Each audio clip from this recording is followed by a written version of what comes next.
Hello everyone, welcome back to Ramsey Reacts.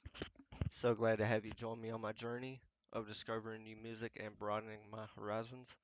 As you can see, I really need some equipment upgrades, so I've left my link to my tip page in the description box below.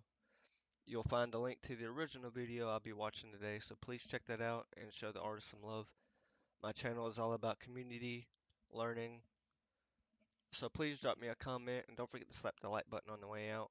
I'd really appreciate that gesture. Lastly, if you like what you see and hear, please subscribe and become a part of my YouTube journey.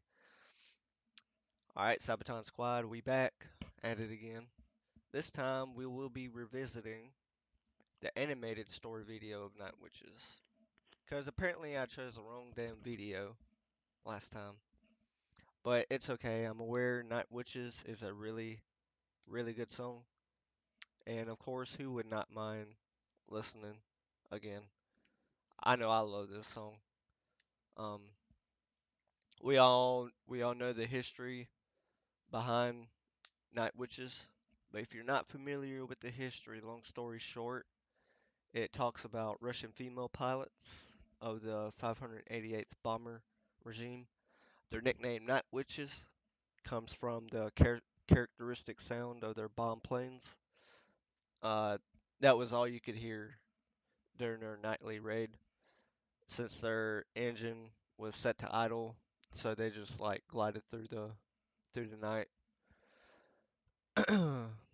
to to their target area or to their target. The sound brought the enemy's thoughts to the broomsticks of witches, and they called them Nachthissen. Hopefully, I said that right. I apologize if somebody knows how to pronounce it properly. Please let me know. All right, we are going to get started. The Germans are resting behind the lines of the Eastern Front, their tents in neat rows. All is in order in the quiet and still of the night. It's cold, and the winter snow crunches under the jackboot of a guard. Looking up into the sky, the snow starts to drift down. It's peaceful here. Was that a noise from the sky? No, it's just the wind. Suddenly, piercing the still of the night, there's an otherworldly scream and a whoosh as a dark form speeds by. And was that a woman's laughter in the distance? There are no engine sounds, and the suddenly fearful German soldier loses his footing and whispers under his breath, Die Nachthexen. The world is all at once a bloom of fire and ash, and two more dark forms pass without a sound. Hearing the whooping and celebration of these I kind of said that right. I want to go back and listen to that again. here. Was that a noise from the sky? No, it's just the wind. Suddenly, piercing the still of the night, there's an otherworldly scream and a whoosh as a dark form speeds by. And was that a woman's laughter in the distance? There are no engine sounds, and the suddenly fearful German soldier loses his footing and whispers under his breath, Die Nachthexen. Not Texan. Alright, so I was wrong on my pronunciation. Okay. The world is all at once a bloom of fire and ash, and two more dark forms pass without a sound. Hearing the whooping and celebration of these supernatural creatures, the guard shakes himself from his fear and calls out, Die Nachthexen! Die Nachthexen! The Night Witches! In the sky, above, three planes of the soon-to-be famous 588th Night Bomber Regiment, their engines now running, turn east for home. Time to rearm and refuel for another mission. Coming into land, they're greeted by their commissar, Yevdokia Rashkevich. The young girls that form the pilots and navigators are between the ages of 17 and 26. They are desperate to take the fight to the Germans and have traveled from all over Russia to join the all-women regiments. The 588th is where the least skilled of all the women are placed, but that didn't stop them from carving their name in history. In the early days, they were largely ridiculed by the Soviet men. Given men's uniforms that were too big and shoes all of the same size, The women did the best they could with the clothes, making them fit with belts or filling the large men's shoes with stuffing. The equipment they were given was woefully out of date. The Polikarpov PO2 was a two-man trainer, underpowered and made of cloth and wood. These old string bags were nicknamed crop dusters, or even worse, sewing machines due to the noise their tiny engines made. But the women of the 588 ignored the taunts, and despite the odds, turned the plane's shortcomings to their advantage. The planes at maximum speeds were far below the stall speeds of any of the German fighters. Giving them a tight turning circle, they were almost impossible to hit. They were susceptible to small arms fire and anti-aircraft guns, so their strategy was to attack in threes, with a navigator in each plane. At her signal, the pilot would cut the engines and swoop in slowly, silently, dropping their bombs, dealing death from above. Unexpected, undetected, stealth perfected. If necessary, the other two would draw fire from the fighters or from the ground. They slept during the day and rose at dusk to take their vengeance on the invaders. This unnatural bravery and their stealth tactics earned them their title, the Night Witches. Interesting. So the 588th bomber were the least skilled, and yet till this day, uh, Night Witches is still being said. Obviously, Sabaton song is called Night Witches. So just because you're least skilled doesn't mean anything.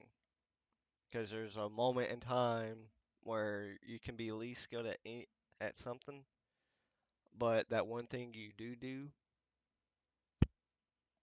gives you like rising popularity. So everybody remember that. And their stealth tactics earned them their title, the Night Witches. The German ace Johannes Steinhoff said, "We simply couldn't grasp that the Soviet airmen that caused us the greatest trouble were in fact women. These women feared nothing."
Suddenly appears confirming all of this. Strike them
32 women, both pilots and navigators, never came home. The 588th became highly decorated and respected, flying more than 23,000 sorties, dropping over 3,000 tons of bombs. 23 night witches were awarded the Hero of the Soviet Union, although they were disbanded just 6 months after the war and not allowed to fly in the victory parade, given their planes were so slow. From 1956, after she retired from active service, their commissar Yevdokia Rashkevich took it upon herself to find the site of every single one of her girls that was downed, to mark the place and to pay her respects to each one of the incredibly brave night witches.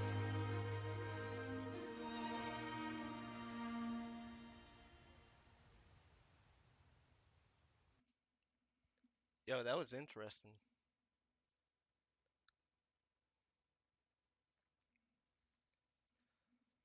Hmm.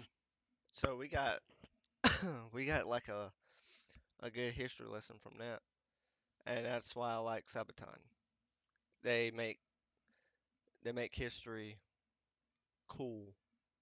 Like if I were to have been in history class and instead of like the notebooks and stuff, if they play like Sabaton, I think I would have been more intrigued.